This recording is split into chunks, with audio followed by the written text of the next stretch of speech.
The film begins as the voice of Eowyn narrates the story. Nearly 200 years before the tale of the One Ring, there lived Hera, daughter of Helm, king of Rohan and leader of the Rohirrim. Eowyn notes that Hera was brave and strong, but there would be no tales told of her by the time the legend of the ring begins. The kingdom is visited by Dunlendings, led by Lord Fricka. His son, Wolf, was childhood friends with Hera. Hera joins Helm and her brothers, Hollott and Homer, as they gather to meet with the Dunlendings. Fricka expresses displeasure that Hera is to be married to a lord of Gondor and suggests an alliance between Dunland and Rohan to assert control over Gondor. Wolf even makes a formal proposal to Hera on the spot. However, Helm knows that this is a play on Fricka's part for his throne, and he refuses to allow the union. Fricka challenges Helm, leading to them stepping outside for a duel. Fricka gets 3 hits in while speaking foul of Hera. With one powerful punch, Helm strikes Fricka so hard that he kills him instantly. Wolf becomes enraged at his father's death and attempts to retaliate,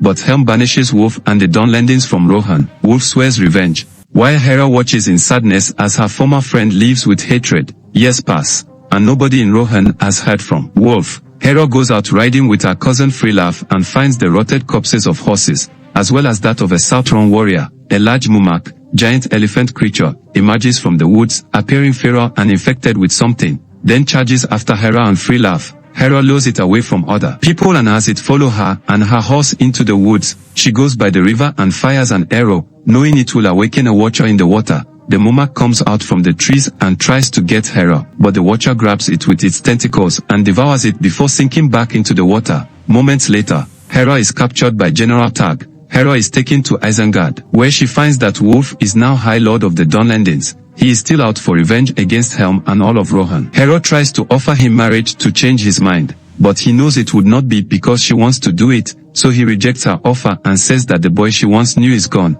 Before anything else happens, Hera is rescued by Freelaf and Aunt Orwyn. When they return to Rohan, Helm comes down on Freelaf for letting Hera get captured, after Freelaf suggests that they flee to the Hornburg for fear of an attack from the Dunlendings. Helm calls him a coward and banishes him. Freelaf takes his army to Dunharrow. Helm prepares for battle alongside Lord Thorn while Hera and Orwyn are taking shelter with Old Pennycrook. While going through notes, Hera discovers a note with a Dunlending seal for Lord Thorn, revealing he is a traitor leading Helm into a trap. Orwyn goes to get the people in the city of Edoras evacuated since Wolf and his men are heading toward the city.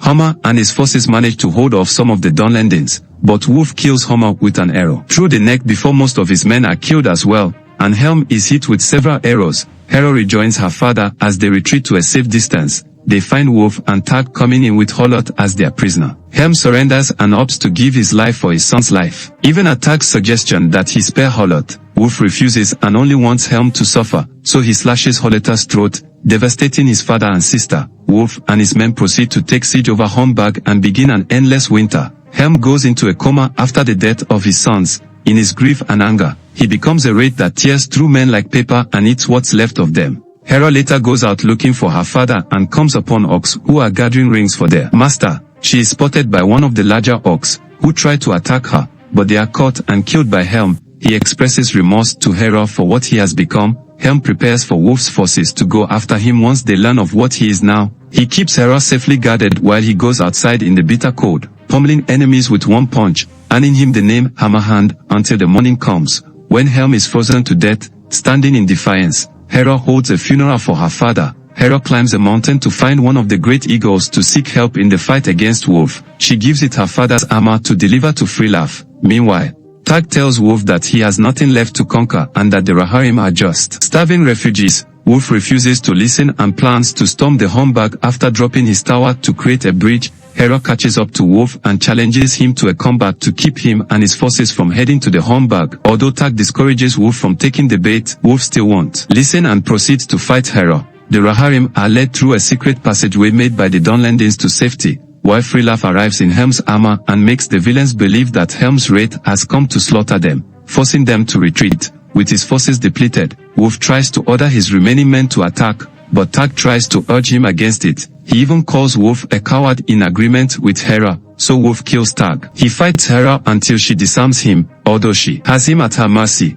Wolf attempts to make one last attack against her. Hera loses her sword, so Orwyn tosses her a shield. After she disarms Wolf, she uses the shield to choke him to death. The rest of his forces are gone, and the Rohirrim safely come out of hiding, their long winter now over. The Valley of Hornburg is renamed Helm's Deep after its rightful king. Freelaf becomes the new king since Hera has chosen to have her own adventures instead of taking the throne. Freelaf is approached by the new keeper of Isengard. Hera prepares to go off on a mission, but is joined by Olwyn, who wants to be by Hera's side no matter what. Hera tells her that she is meeting with Gandalf in regards to the situation with the rings. As they ride off, Eowyn's voice closes her narration by saying that Hera remained wild and free until the end of her days. This is where the movie ends. Kindly subscribe to this channel, click the like button and smash the notification bell to enjoy more of this. Thanks for watching.